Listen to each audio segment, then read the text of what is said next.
seriously, do you have to interrupt me every time I start recording? I mean, really, yeah, I'm talking about my trip to Knit City today that I went on the weekend. It was really fun. No, I'm not extra tired today because of Knit City. I'm extra tired because of your antics last night, your Freddy dog routine where you were, yes, you were so disruptive. You were under the covers, over the covers, under the bed, toenails clicking around the room, following me to the bath. Yeah, well, okay, maybe, yeah, I don't think so, but maybe we were in grave danger. Thank you so much for your vigilance and your service in protecting us. Now, I gotta go, okay? I got a thing to do here. Just talk to you later. Hi everyone. Welcome and welcome back to Nicole Knits Under the Influence, episode 4, Knit City Nightcap. I am Nicole, and I'm coming to you from southern Vancouver Island, very close to Victoria, BC, where I live with my husband equivalent himself and our Dachshund Jack Russell Terrier mix rescue dog, Oscar, who thinks he's part of this podcast. It has to be here every week. Anyway, great to see you. Thanks for being here. Today we're going to chat about Knit City that happened in Vancouver this weekend. And so let's just do that. Cheers. Oh, such a good martini. Oh, speaking of good martinis, I've had several requests for my martini recipe, which I did like briefly spell out in the first episode, but I promise from now on I will put the martini recipe in the show notes that are down below this video. You'll see my little introduction there. You click on more and it'll give you all the show notes and all the links to everything I'm doing. And as soon as I get my brain straight, I will remember to also post the show notes on my website, which is Knicoleknits.com. Okay, thank you for that. Now, let's get on with Knit City. So this Saturday, or this weekend, was Knit City Vancouver 2023. Knit City is a knitting event, for those who aren't familiar, put on by a group called Knit Social. They have historically done Knit City Vancouver every fall, and then in the spring, for the last several years, they've done Knit City Montreal. Now, this year is going to be a bit of a change-up this coming year. They're going to start alternating. So Knit City Montreal is going to alternate years with Toronto. Starting this spring, it will be in Toronto, then back in Montreal, back and forth. And Knit City Vancouver, starting next year, will be in Calgary, and it will alternate years with Vancouver. That is my current understanding. I'm hoping that's correct. If anyone knows anything different, everyone was talking about it over the weekend. Let me know down in the comments, and I will make a correction next time. But I'm pretty sure that's the plan going forward. So I got it into my head that since there won't be a Knit City again for 2 years, and I haven't been for several years to the one in Vancouver because I haven't been able to go for various reasons, that I would do a day trip from where I am over to Vancouver and hang out for a few hours and come back. I did not want to take the car. It's tricky with the car and expensive with the car on our ferries. These days, the ferries are so booked up, especially around this time of year where it's still pretty touristy season, that you have to reserve a spot way in advance, otherwise you might not get on. Same coming back, and I just didn't want to deal with that this time. And also the money spent on taking the car would be cutting into money I could spend on stuff at the venue. So I decided to make a day trip over on foot and on transit to the Pacific National Exhibition, which is down East Vancouver area. Oh, sorry, I forgot to turn off my phone. Okay, it's off now. So yeah, And I also decided it would be fun to go with a friend. So I asked my friend Sarah, who is in the Victoria Knitters Guild with me and in the James Bay Knitters with me. And well, I'm in with her actually. She was in both first. So Sarah, I went with you. I asked her, and she used to be my neighbor when we used to live in James Bay before we moved to New Westminster and then back here again. So she's wonderful.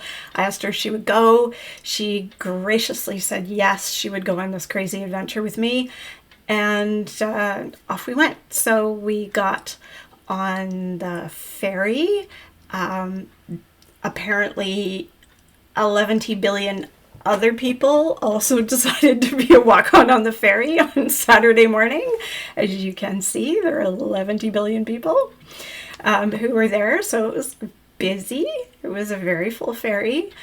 And then we got on, and then we had this lovely ferry ride through the Gulf Islands, passing by other ferries, passing by Salt Spring and Penders and Galliano and all the pretty islands. It's a lovely trip. Then we got on a bus. Then we got on the SkyTrain, which is the rapid transit system in Vancouver. Then we got on another bus. And then it started to pour rain, and eventually we arrived at Knit City at the PNE, a little wet, but no worse for wear, and very excited. So that was all super fun. That took about 4 hours. So we left here at 8:40 in the morning and got the 9 o'clock ferry. We got to Knit City just before 1 o'clock. We left Knit City about 5 o'clock, and we got back home about 8:40 p.m. So all in all, it was a 12-hour day. About 4 hours of that was actually at the venue. We were both very tired, and our feet hurt. We needed a recovery day after that. I don't know. Maybe I'm getting too old for this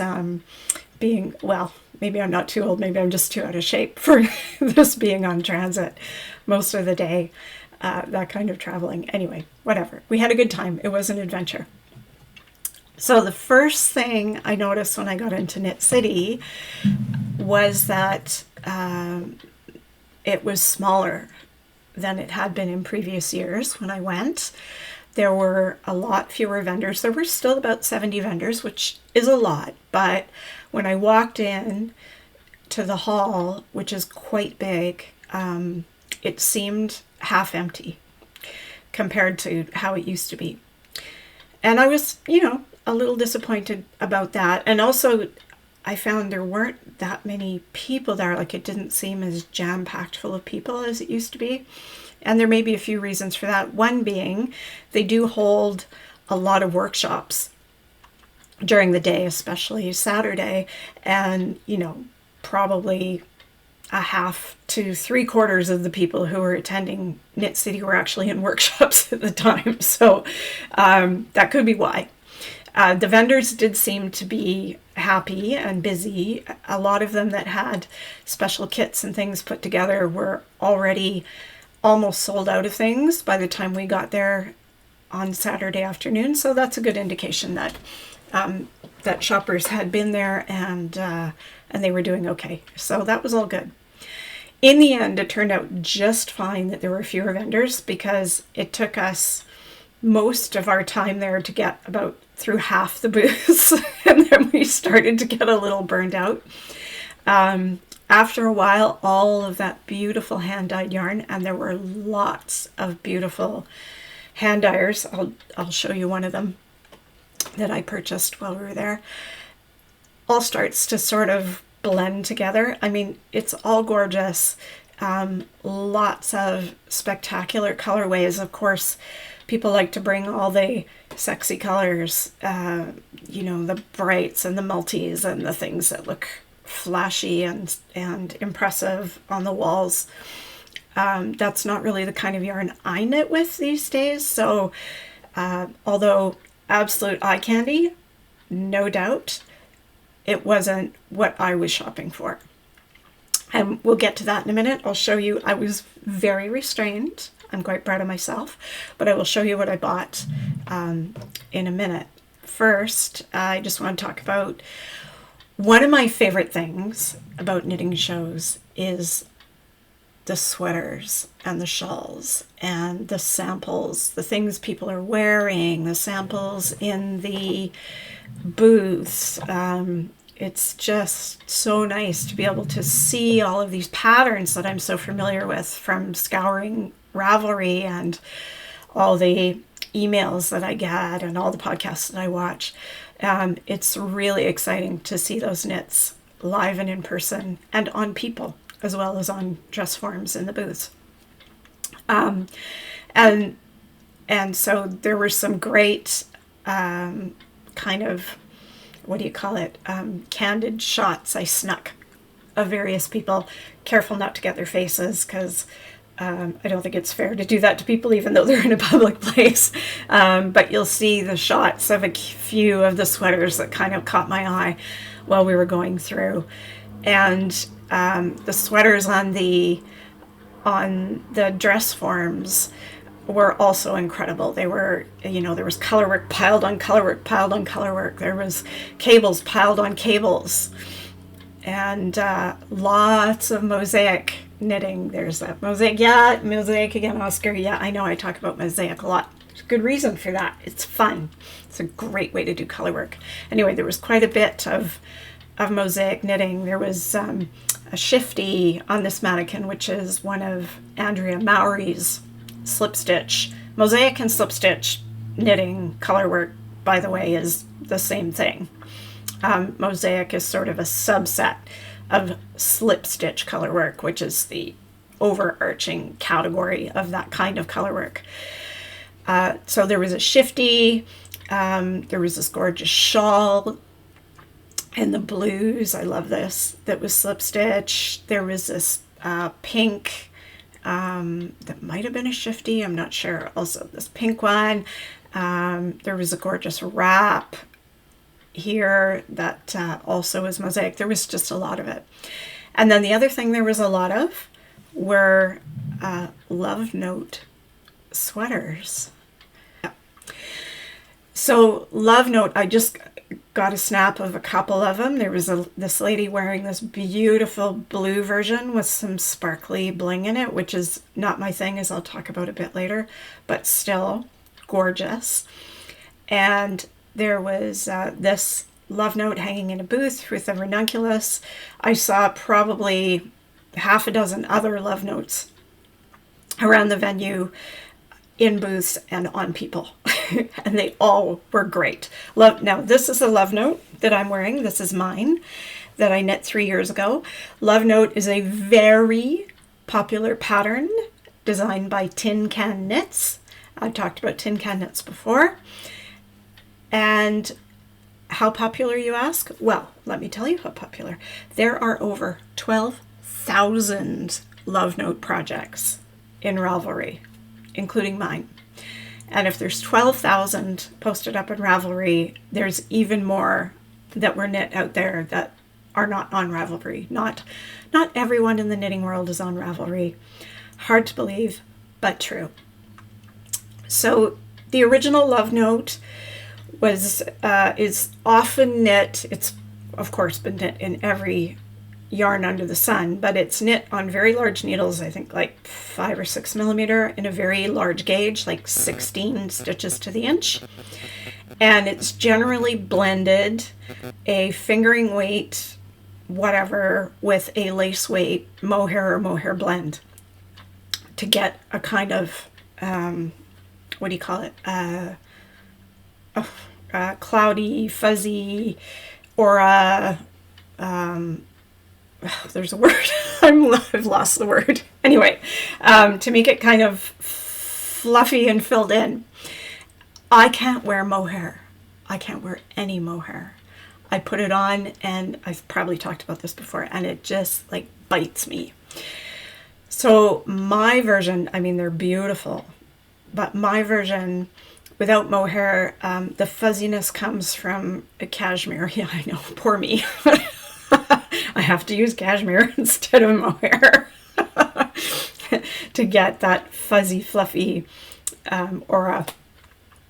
Anyway, so this is 2 yarns held together. It's a cashmere merino blend that was by Mineville Wool Project. I don't think you can get it anymore. I can't remember exactly what it was called. It was a special for Knit City many years back. And a cashmere alpaca silk blend lace weight. So I blended those 2 together and got this very, isn't it? It's so pretty. It's such a, it's tonal, it's got depth, it's really beautiful. But the part of the love note that everybody loves so much is this very easy and cool looking lace pattern. So there we are. There were lots of love notes there. And I did spot one of the Tin Can Knits, Alexandra, one of the Tin Can Knits designers, walking around the venue, but I didn't stop and chat with her this time. They have had their own booth in the past, which was really cool. They didn't have one this time. I guess because Emily couldn't come out from Scotland, perhaps. I'm guessing. I could be wrong. If anyone knows, feel free to comment and tell me what was up. So that was super fun. Seeing all the sweaters and all getting ideas and taking pictures, and that was great. Another thing that was really cool was there was a joint booth between Yarn Boler, who I'll talk about in a minute because I bought some of her pom-poms, and the Crafty Jackalope. Crafty Jackalope is another Lower Mainland yarn seller and notion seller, and anyway, fantastic website. You got to go check it out. The link is down below. She had, ta-da, the bling bar, because bling, like blending these yarns that have sequins in them, either tiny or big and multicolored and solids, incredible, into your knitting is a thing. So blending, you can blend mohair with the sequins, with a merino base or any other sock base. Like, it's really becoming quite the thing. I did see a lot of people, excuse me, I'm getting froggy already. Martinis are so good for helping with the frogginess. Anyway, bling is a thing, and it's going into everything. The Grocery Girls on the Grocery Girls podcast in Edmonton, they were there. They were in the bling bar booth, visiting with people and walking around, and they were both wearing their bling. So Tracy had on the pink vest that she knit with bling in it, and Jody had on her lovely dark gray black vest with some bling in it that I quite liked. I would actually wear something like that for evening. So maybe I'll think about that, knitting a little evening something with a bit of bling in it. That I might do. I might do that. Like I said, I'm not big on the bling, but that intrigues me, so I might do that. They were there. I did get to say hello to them. That was super great. They're amazing people. They're so nice. So that was kind of fun and exciting. Anyway, I thought the bling bar was cool with their neon sign. Fantastic. That was almost worth going all the way over there just to see that. It was really, really neat. Now, what did I buy while I was there, you ask? Well, let me tell you. So, first of all, Sarah and I walked past this booth and saw these bags, and we both went, boo! Like, zoom. We were in there looking at the bags, and the bag makers are called the Tikun Olam Gogos, and that's a group that makes creations, and they provide the money to the Stephen Lewis Foundation through Grandmothers to Grandmothers campaign. And Gogos means grandmother. And what they're doing is they're raising awareness, building solidarity, and mobilizing support in Canada for the grandmothers in the sub-Saharan Africa who are raising their grandchildren due to deaths of their parents from HIV and AIDS pandemic there. So fabulous cause, which is good for the heart, and unbelievably gorgeous products. So here's the one I bought. Look at that. Look at the totally Nicole blue turtles in the ocean. This is so my vibe, with these beautiful bead details. Look at that. This is mesh, so you can see what you're doing. Great bag for carrying even a large sweater project. I grabbed it. I grabbed it immediately. And then it was kind of funny because this woman came up to me after I had it in my hand. She said, "You got the best one." And then every time we ran into her walking around the venue, she kept coming up and saying, "You got the best one." It was really cute. So this one was mine. So happy with it. Absolutely love it. And this one was the one Sarah got with her rainbow mermaids. She was tossing between two. This was the other one that was up on this display, like beautifully styled in this display with the geishas. She had trouble deciding between the geishas and the rainbow mermaids, but eventually the rainbow mermaids won out, and it was beautiful. She's super happy with it. Gorgeous bag. So we were both very excited about our bags. Money goes to a good cause. It was all great. And the link, I put the link down below if you want to go check out their bags. You can buy them online. You may not be able to buy these exact ones, at least not right now, until they can restock, because obviously they've probably sold a lot of stock this weekend while they were at the show. Okay, moving on. What else did I buy? Yarn, you say? Yes, indeed. So I peeked into a booth. Well, Sarah was busy. Called the Fibre Goddess. There's the Fibre Goddess. That's her logo. And she is a hand dyer, Canadian hand dyer. This is hand spun, hand dyed. Isn't that great? Look at it. Look at the depth of color. There's green and blue and greeny blue. It's actually a lot more tealy than it's showing in the camera. On the camera it's showing very blue, very cool. It's warmer. It's a warmer, tealier, more to the green side than what you're seeing. But I love this. There's 380 yards. It's 100% blue face luster, which is one of my favorite yarn bases. It's very squishy and springy and wears well. What am I going to do with it? I'm not sure. I'm probably going to work it into some color work, into a sweater somewhere is what I think. I'll probably do, like maybe even on, see here on a navy base, I'll do some color work in this. Yeah, I kind of like that idea. Do you like that idea? Let me know what you think. I think that would be really nice. Of course, navy, because navy's my capsule. Navy's my vibe. Navy is what I reach for. So yeah, but this totally Nicole blue with the navy, I think would be gorgeous. So I got that yummy little bit of specialness. And then in the All Points North booth, and All Points North is a brand of hand dyed yarn, beautiful hand dyes from 100 Mile House, BC. I have been to their shop in 100 Mile House, BC, so I was pretty excited when I walked in there. Hey, I've been to your shop. And the owner and the dyer, she is so nice.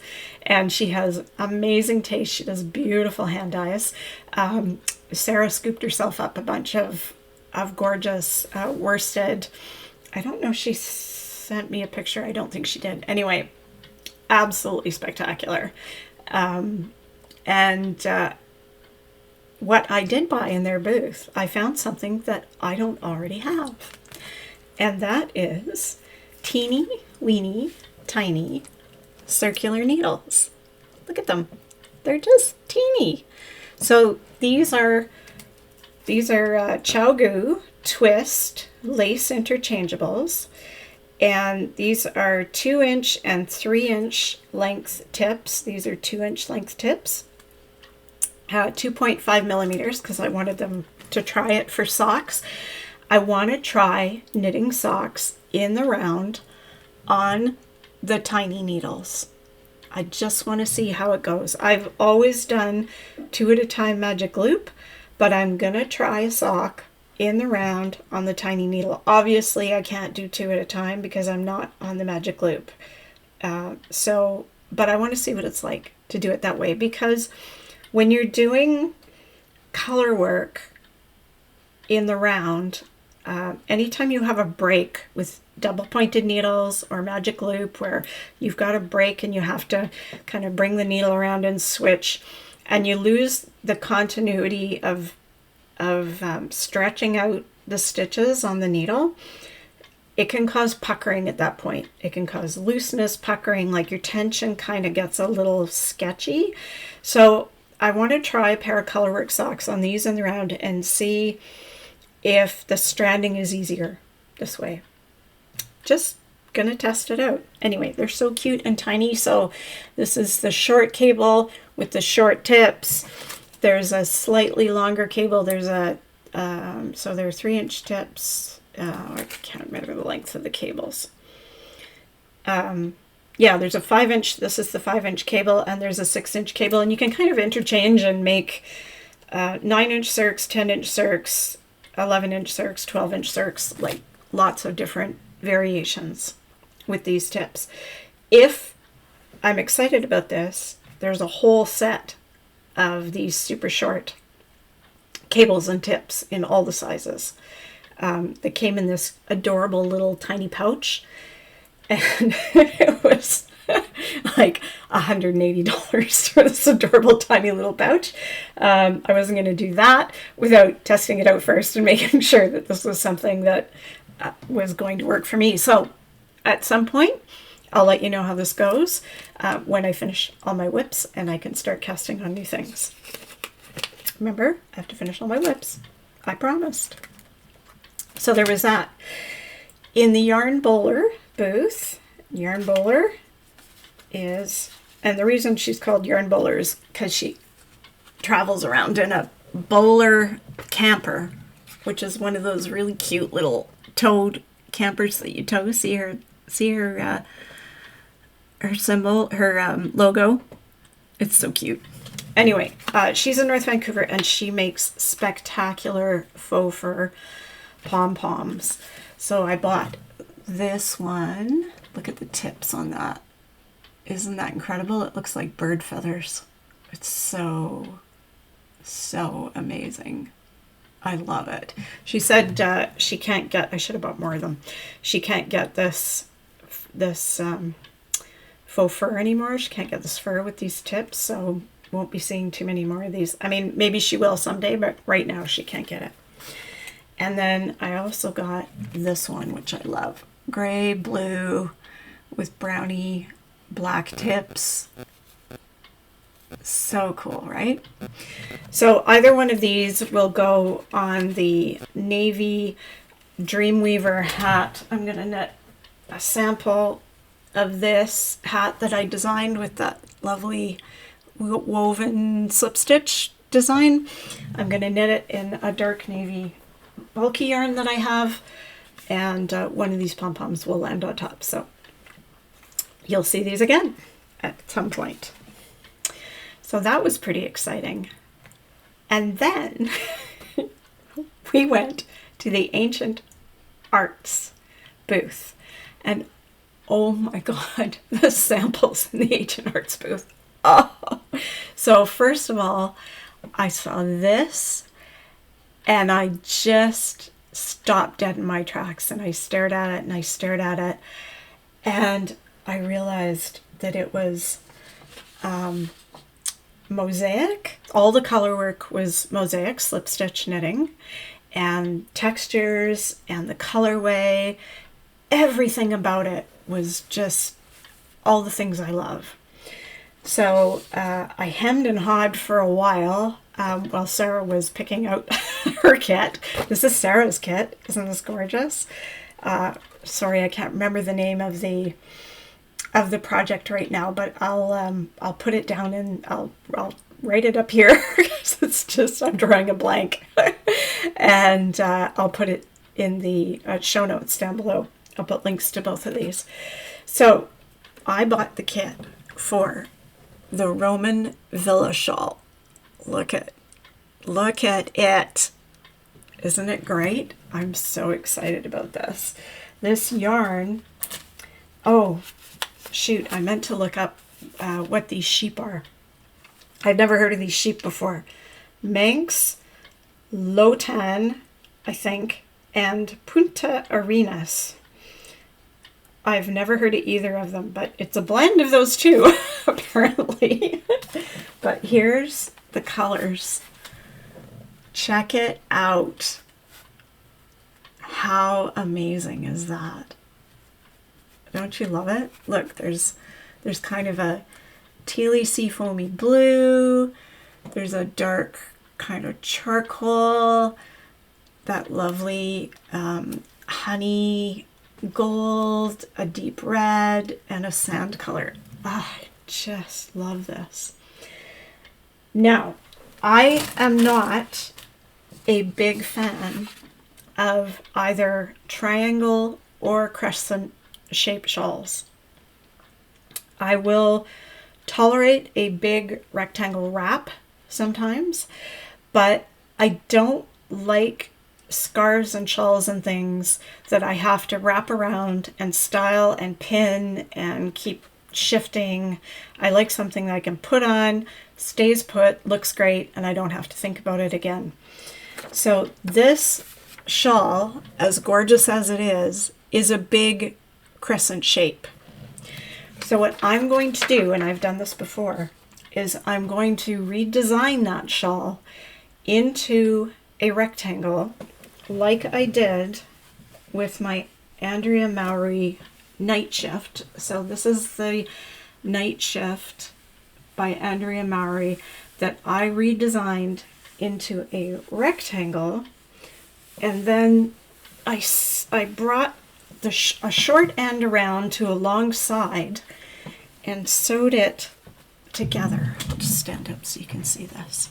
So here's the seam here where the short end is sewn to one of the long sides, and it kind of drapes down like a poncho, so I can throw it on over a sweater, over whatever I'm wearing. I've even thrown it on, sorry, I know you can't see me. I've even thrown it on over coats and jackets in the winter as an extra warm layer, and I can show it off. It looks great. Again, I guess the colors are, I really do have a theme, don't I? The colors are pretty similar to this.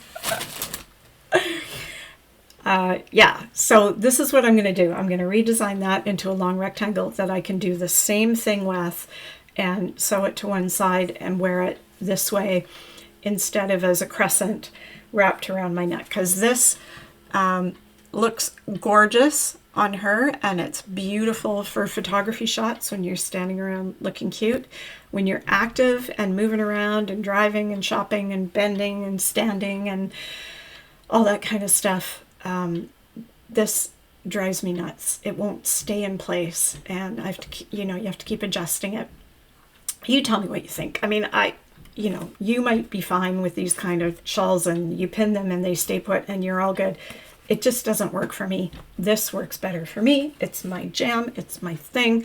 So this is what I'm going to do with that shawl. So stay tuned for that. It's going to be really cool. And yeah, so that's what I bought. That's it. I bought a kit. I bought a skein of beautiful hand-dyed yarn. I bought some lovely Yarn Boler pom-poms. I bought a cool set of needles, and I bought a fabulous bag. And that's it. That was everything. So I thought I exercised very good restraint for me. And Sarah did about the same. I encouraged her to share and or to splurge because she deserves it. And so sorry, Oscar's over there making noise. Oscar, shush, please. Would you please? Shush, thank you. Shush, yes. Thank you for sharing. I'm still podcasting here, so please be quiet. Thanks. I guess that's it. That's my story of Knit City this year. So we had a really good time. It was great fun. Really enjoyed it. It was lovely to see all the cool stuff. And I hope you enjoyed our little trip and seeing what I brought. I still have promised some people that I would do some tutorials, and I will do them. I'm going to try to get them done this week if I can. We may take our giant motor house out this weekend for the long weekend, in which case it might be a little tricky for me to film some tutorials, but you never know. Maybe I'll do it from the motor house. That would be kind of fun. And next time we talk, I will get you caught up on where I'm at with my whips, and we might talk about a mood board that I created myself recently. While I'm in this realm of getting organized and narrowing down the kinds of projects that I'm going to continue to work on. And destashing and that sort of thing. So there might be, a bunch of things in that realm that we talk about next week. Anyway, thanks so much for being here. Appreciate you joining me today for this slightly shorter cast. It was great to have you. Please come back if you got any value out of this or you enjoyed it. It would delight me no end if you clicked like on the thumbs up and subscribe. And then hopefully I can see you next time and every time thereafter. So thanks so much for being here. And I say goodbye. And Oscar down here says goodbye. And we'll see you next week. Cheers.